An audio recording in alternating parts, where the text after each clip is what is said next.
Good morning friends. Last class में हम लोगों ने present indefinite tense, present continuous tense, present perfect tense, present perfect continuous tense यानी overall हम लोग प्रेजेंट टेंस कंप्लीट कर चुके थे। अब हम लोग पास्ट इंडेफिनिट और जिसे सिंपल पास्ट टेंस भी कहा जाता है वो पढ़ेंगे, जानेंगे, जो कि हर कॉम्पिटिटिव एग्ज़ाम के लिए बहुत ही इम्पोर्टेंट है। तो सबसे पहले रिकॉग्निशन यानी पहचानने का नियम क्या होता है, कैसे हम आइडेंटिफाई करेंगे कि ये पास्ट टेंस है या सिंपल पास्ट टेंस है।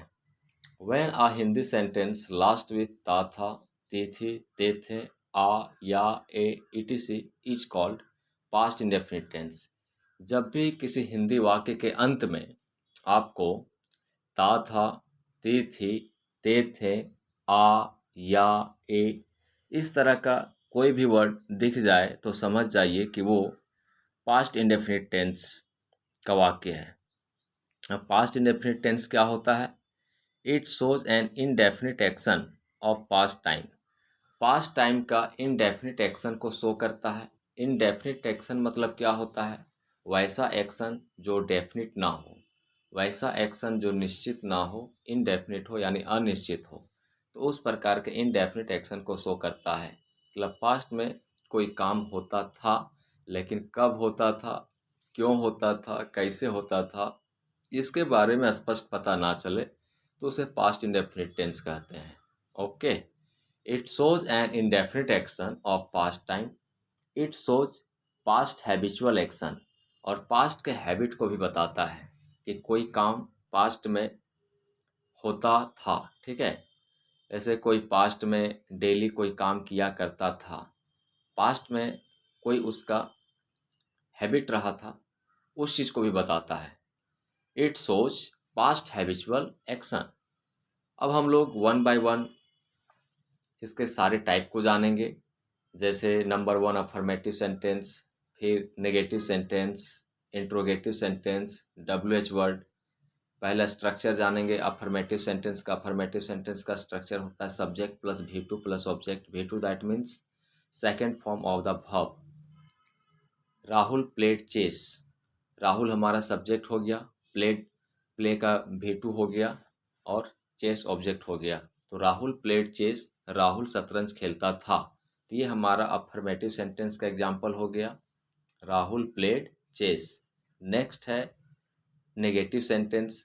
तो नेगेटिव सेंटेंस का स्ट्रक्चर होता है subject plus did not plus V1 plus object. One of the most important thing कि डू, डज, डिड के बाद हमेशा V1 का यूज किया जाता है। डू, डज, डिड के बाद हमेशा V1 यानी वर्ब का फर्स्ट फॉर्म का यूज किया जाता है। ठीक है, तो किसी किसी को कन्फ्यूजन हो रहा होगा कि ऊपर में सब्जेक्ट के बाद V2 का यूज़ किए हैं और यहाँ पे डिड नॉट के बाद V1 का यूज कर रहे हैं, जबकि ये पास्ट इंडेफिनिट टेंस का है। तो बहुत लोगों का दिमाग में ये फिट रहता है कि पास्ट इंडेफिनिट टेंस में V2 का ही सिर्फ यूज होता है, तो वैसा नहीं है।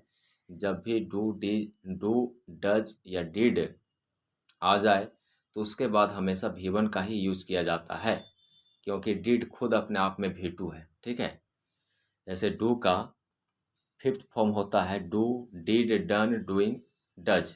तो इसमें डिड खुद V2 है, तो दो बार V2 का हम यूज नहीं कर सकते हैं, इसलिए डिड के बाद V1 का यूज होगा। Rahul did not play chess, Rahul ने चेस नहीं खेला। ठीक है, next interrogative sentence. Interrogative sentence के बारे में ऑलरेडी हम डिस्कस कर चुके हैं कि interrogative sentence is a sentence in which we ask a question. इसमें किसी प्रकार का क्वेश्चन किया जाए उसे इंट्रोगेटिव सेंटेंस कहते हैं। पास्ट इंडेफिनिट टेंस का इंट्रोगेटिव सेंटेंस का स्ट्रक्चर होता है did plus subject plus V1 plus object plus question mark.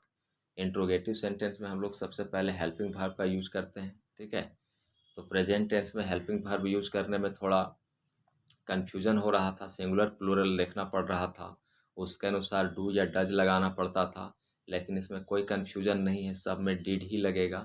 Did plus subject plus V1 plus object plus question mark.